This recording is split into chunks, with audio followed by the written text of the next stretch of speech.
ఓం నమ శివాయ. శ్రీ మాత్రే నమః. ఓం శ్రీ సాయిరామ్. అందరికీ నమస్కారం అండి. అక్టోబర్ 7 దిన ఫలితాల ప్రకారము ఏ విధంగా ఉండబోతుందో, ఆర్థిక అభివృద్ధి, వ్యాపార పరంగా, ప్రేమ పరంగా, వ్యాపార పరంగా, రేపటి రోజున ఉద్యోగ పరంగా ఎలా ఉంటుందో మనం పూర్తిగా తెలుసుకోబోతున్నామండి. అలాగే ఒక ఫోన్ కాల్ ద్వారా మీ జీవితంలో ఊహించని మలుపు తిరగబోతుంది. మరి రేపటి రోజున జరిగేటువంటి పూర్తి వివరాలు అన్నీ కూడా ఈరోజు ఈ వీడియోలో పూర్తిగా తెలుసుకోబోతున్నాం. కాబట్టి వీడియోని ఎక్కడ కూడా స్కిప్ చేయొద్దు. వీడియోని పూర్తిగా చూడండి. పూర్తిగా చూస్తేనే ఏం చెప్తున్నాం అనేది పూర్తిగా అర్థమవుతుంది. ఈ వీడియో మీకు అందరికీ నచ్చినట్లయితే తప్పకుండా లైక్ చేసి షేర్ చేసి సబ్స్క్రైబ్ చేసుకొని సపోర్ట్ చేయండి. ఇప్పుడు ఈ రాశి వారి గురించి తెలుసుకుందాం. ముందుగా ఈ రాశి వారికి రేపటి రోజున చాలా ప్రత్యేకమైనటువంటి రోజుగా ఉండబోతుందండి. ఉదయం మొదలుకొని ఆందోళనగా ఉన్నా కూడా మధ్యాహ్నం తర్వాత మీ మనసులో శాంతి, ఆశ కలగబోతుందన్నమాట. గత కొన్ని రోజులుగా మీ మనసులో కుదిపేసిన విషయాలకు క్రమంగా పరిష్కారం దొరకబోతుందని చెప్పుకోవచ్చండి. అలాగే మీరు గ్రహస్థితి ప్రభావం ఎలా ఉందో తెలుసుకుందాం. కాబట్టి మీకు ఇది లాభస్థానం. దాంతో మీరు అప్రమత్తంగా, అలాగే లాభాలు, పాత బంధాల పునరుద్ధరణ, కొంతమందికి సంతోషకరమైన వార్త రావడం కనిపిస్తుంది. రేపటి రోజున కుటుంబ పరంగా ఎలా ఉందో తెలుసుకుందాం. ఇప్పటి వరకు సైలెంట్గా ఉన్న కుటుంబ విషయాలు ఈరోజు స్పష్టతకు వస్తాయండి. భార్యాభర్తల మధ్య ఉన్న చిన్న చిన్న అహంకారాలు తొలగిపోయి ప్రేమతో పూర్వకంగా మాట్లాడే రోజు అవుతుందన్నమాట. తల్లిదండ్రుల ఆశీస్సులతో ఇంట్లో ఒక శుభవార్త వినిపించే సూచనలు అయితే ఉన్నాయి. ఎవరో పెద్దవాళ్ళని చూసి గర్వంగా ఉందని చెప్పే రోజు కూడా మీకు తప్పకుండా రాబోతుంది. ఆర్థిక పరంగా రేపటి రోజున ఎలా ఉందో పూర్తిగా తెలుసుకుందాం. ధనయోగం చక్కగా ఉందండి. ఎక్కడి నుండి ఒక ఆశ్చర్యకరమైనటువంటి రకమైనటువంటి సహాయం మీకు అందే అవకాశం ఉంటుందన్నమాట. అలాగే చిన్న వ్యాపారం చేసే వారికి మంచి లాభం వచ్చే అవకాశం ఉంది. పాత బాకీల నుండి కొత్తది రికవరీ జరుగుతుందన్నమాట. ఎవరో మీరు ఇచ్చిన డబ్బు తిరిగి చెల్లించే సూచన కూడా తప్పకుండా ఉంటుందని చెప్పుకోవచ్చు. ఇప్పుడు ఉద్యోగ వ్యాపార పరంగా, వృత్తిపరంగా ఎలా ఉందో పూర్తిగా తెలుసుకుందాం. ఉద్యోగస్తులకి ఈరోజు మంచి నిర్ణయం తీసుకుంటారండి. మేనేజ్మెంట్ మీ పనిని తప్పకుండా గమనిస్తుంది. మీ పై అధికారులు మిమ్మల్ని ప్రశంసంగా ముంచెత్తుకోవచ్చు.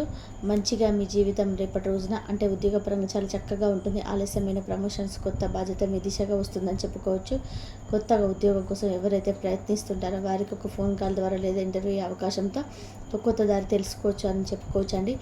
స్వయం ఉపాధి, వ్యాపారం చేసేవారు కొత్త ఒప్పందాలు కస్టమర్ ద్వారా ఉత్సాహం అయితే పొందుతారండి. కొంత ఆర్థిక ఒత్తిడి ఉన్న ధైర్యంగా ఎదుర్కొంటారని చెప్పుకోవచ్చు. ప్రేమికుల పరంగా రేపటి రోజున మీ ప్రేమను మరసక బారిగిన చోట వెలిగించే రోజు అవుతుందన్నమాట. పాత బంధం మళ్ళీ దగ్గర అవ్వటం, లేదా ఒక వ్యక్తి మీపై నిజమైన అభివృద్ధి చూపించవచ్చు. మీ మాటల్లో తీపి, హృదయంలో నమ్మకం ఉంచండి. ఒక ఫోన్ కాల్ మీ జీవితాన్ని మార్చేలే తప్పకుండా ఉండవచ్చు అన్నమాట. విద్యార్థులకు రేపటి రోజున ఎలా ఉందంటే కనుక, ఈ రాశి వారికి గమ్యస్థాన దిశగా ప్రయాణించే రోజు. కాన్సన్ట్రేషన్ తప్పకుండా పెరుగుతుంది. చదువులో మునుపెన్నడూ లేని క్లారిటీ అనేది మీకు వస్తుందన్నమాట. కాస్త సమయ పాలన పాటిస్తే ముందుకు దూసుకెళ్తారని చెప్పుకోవచ్చు. పరీక్షలు లేదా ఇంటర్వ్యూలు ఉన్నవారు శుభ ఫలితాలు పొందే అవకాశం తప్పకుండా ఉంటుందని చెప్పుకోవచ్చండి. ఇంకా అప్పుల బాధపడే వారికి తప్పకుండా ఆ కృష్ణయ్య ఆశీర్వాదంతో మీరు తేలిక ఊపిరి తీసుకోవాల్సిన రోజు అని చెప్పుకోవచ్చు. మీకు సహాయం చేసేవారు ఎవరైనా సరే ముందుకు వస్తారు. కొత్త మార్గం తప్పక కనిపిస్తుంది. మీరు ఆశను వదలకుండా ముందుకు సాగితే గనక మీకు తప్పకుండా ఈ వారమే ఆర్థికంగా స్పష్టత తప్పకుండా కనిపిస్తుందన్నమాట. అసలు ఆలోచనలు ఎక్కువగా ఉన్న శరీరానికి విశ్రాంతి అవసరం అండి. కాళ్ళలో నొప్పి లేదా తలనొప్పి ఉంటే నీటిని ఎక్కువగా తాగండి. ఉదయాన్నే గోమాతను నీళ్లు పెట్టడం, తులసి దగ్గర దీపం వెలిగించడం మీకు చాలా శుభప్రదమని చెప్పుకోవచ్చు. ఈ రాశి వారికి కలిసి వచ్చే రంగు వచ్చేసి బ్లూ కలర్ అండి. అలాగే తేలికపాటి ఆకుపచ్చ రంగు అనమాట. ఇవి మీకు శాంతి, ఆకర్షణ, ధైర్యాన్ని తప్పకుండా ఇస్తాయని చెప్పుకోవచ్చు. కలిసి వచ్చే అదృష్ట సంఖ్య వచ్చేసి 5 మరియు 8 అండి. ఈ సంఖ్యలతో సంబంధం ఉన్న సమయాలు, నంబర్లు మీకు మంగళకరంగా ఉంటాయని చెప్పుకోవచ్చు. మీరు రేపటి రోజు చేయాల్సినటువంటి కొన్ని పూజల, దానాలు, సూచనల గురించి తెలుసుకుందాం. రేపటి రోజున హనుమంతం చందనం సమర్పించండి, బెల్లం సమర్పించండి, పెన్నులు పేదలకు దానం చేయండి, పుస్తకాలు దానం చేయండి.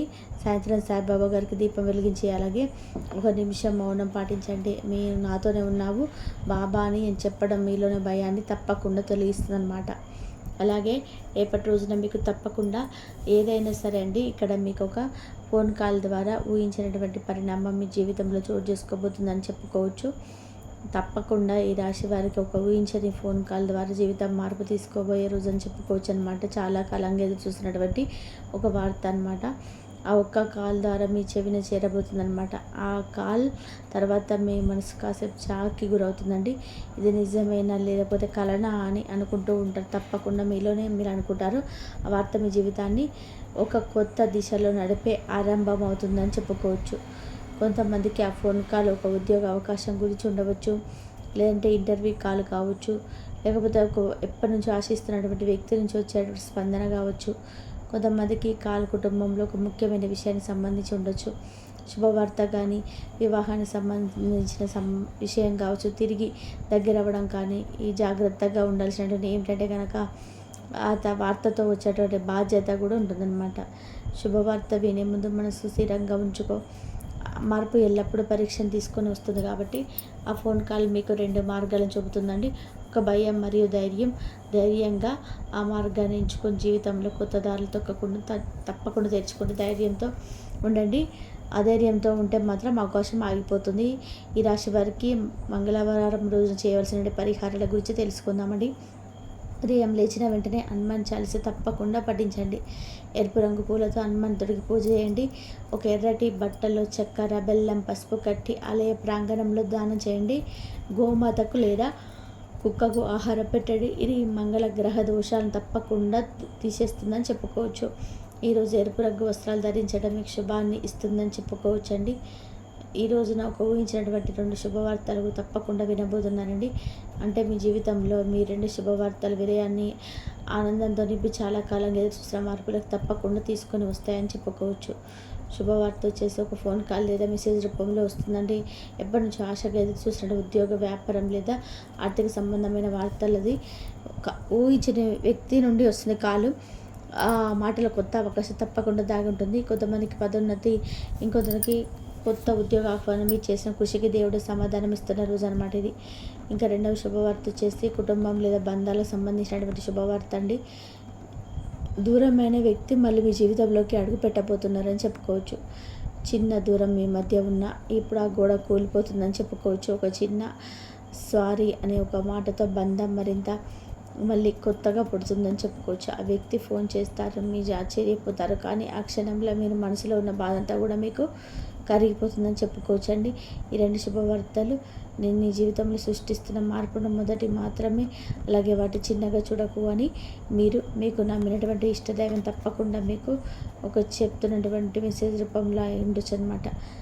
నమ్మకంతో తప్పకుండా ఉండాలి. అలాగే రేపటి రోజున మీకు అన్ని విధాలుగా కూడా అనుకూలమైన రోజు అని చెప్పుకోవచ్చు. అవకాశం అయితే ఉంటుంది. చాలా కాలంగా మీ మధ్య ఉన్న చిన్న అపార్థాలు తొలగి ఒకరిపై ఒకరికి విశ్వాసం అయితే తప్పకుండా పెరుగుతుందని చెప్పుకోవచ్చు. భాగస్వామి నుంచి అనుకోని మద్దతు, ప్రోత్సాహం అయితే లభిస్తుంది. మీరు చెప్పని ఆలోచనలు కూడా జీవిత భాగస్వామి అర్థం చేసుకునే రోజు అనమాట ఇది. అయితే మాటల్లో కొంత జాగ్రత్తగా ఉండడం చాలా మంచిగా ఉంటుంది. చిన్న మాటగా పెద్దగా మారకుండా కాపాడుతుందని చెప్పుకోవచ్చు. కొత్తగా పెళ్ళైన వారికి లేదా ఈ పెళ్లి కాని వారికి ఈరోజు శుభారంభ దిశలోనే పాజిటివ్ శక్తులు అనేది వస్తుందన్నమాట. వివాహం గురించి కొంచెం సానుకూలమైన సమాచారం అందే అవకాశం ఉంటుందన్నమాట. శుభప్రదమైన దానాలు చేసే రేపటి రోజున మంగళవారం కావడం వల్ల హనుమంతుడికి లేదా గోమాతకు సంబంధించినటువంటి దానాలు అత్యంత శుభప్రదం అండి. గోమాతకు పసుపు, పువ్వులు, పచ్చి గడ్డి, బెల్లం లేదా అరటిపండ్లు పెట్టడం, హనుమంతుడి ఆలయంలో ఎర్రటి కండువ లేదా ఎర్రటి వస్త్రం దానం చేయడం చాలా మంచిదన్నమాట. ఎర్రటి కప్పులో శనగలు, బెల్లము, చక్కెర, కొబ్బరి ముక్కలు పెట్టి పేదవారికి ఇవ్వడం చాలా శుభప్రదం. గుడిలో నూనె దీపం వెలిగించడం, అలాగే కుక్కలకు లేదా పక్షులకు ఆహారం పెట్టడం కూడా మంగళ దోషాలను తగ్గిస్తుంది. అలాగే తప్పకుండా మీరు శివుడికి ఈరోజు పాలు, నీరు, బెల్లం కలిపి అభిషేకం చేయడం అత్యంత శుభప్రదంగా ఉంటుంది. ఎవరి దాంపత్య జీవితంలో అపార్థాలు దూరంగా ఉన్నా ఆ పూజ చేసిన వారికి సంబంధం మరింత సుస్థిరమవుతుందండి. శివారాధన వల్ల మీకు ముఖ్యమైన ఫలితాలు లభిస్తాయి. కుటుంబంలో శాంతి ఉంటుందన్నమాట. చిన్న చిన్న తగాదాలు తగ్గి పరస్పర విశ్వాసం అయితే పెరుగుతుంది. ఆర్థిక స్థిరత్వం, శివుడి కటాక్ష వల్ల ఉద్యోగులు లేదా అప్పుబాలు తప్పకుండా తగ్గుతాయి. మనశ్శాంతి అనమాట. భయాలు, అనుమానాలు తొలగి మనసు తప్పకుండా స్థిరపడుతుందని చెప్పుకోవచ్చు. చూసారు కదండి, ఈ యొక్క ఈ రాశి వారికి రేపు రోజులు చేయాల్సిన పూజలు చేయాల్సిన దానాలు, కలిసి వచ్చే రంగు, కలిసి వచ్చే అదృష్ట సంఖ్య ఒక ఫోన్ కాల్ ద్వారా ఈ విధంగా ఈరోజు పూర్తి విషయాల గురించి తెలుసుకున్నాను అనుకుంటున్నాను. ఈ వీడియో కనుక నచ్చినట్లయితే ప్లీజ్ లైక్ చేయండి, షేర్ చేయండి, సబ్స్క్రైబ్ చేయండి. మరొక మంచి వీడియోతో మళ్ళీ కలుద్దాము. ఆ శివుడి ఆశీర్వాదం, ఆ హనుమంతుడి ఆశీర్వాదం అందరిపైన ఉండాలని మనస్ఫూర్తిగా కోరుకుంటున్నాను. మీపై ఎల్లవేళలా ఉండాలని చెప్పి మనస్ఫూర్తిగా కోరుకుంటున్నాను. సర్వేజన సుఖినో భవంతు.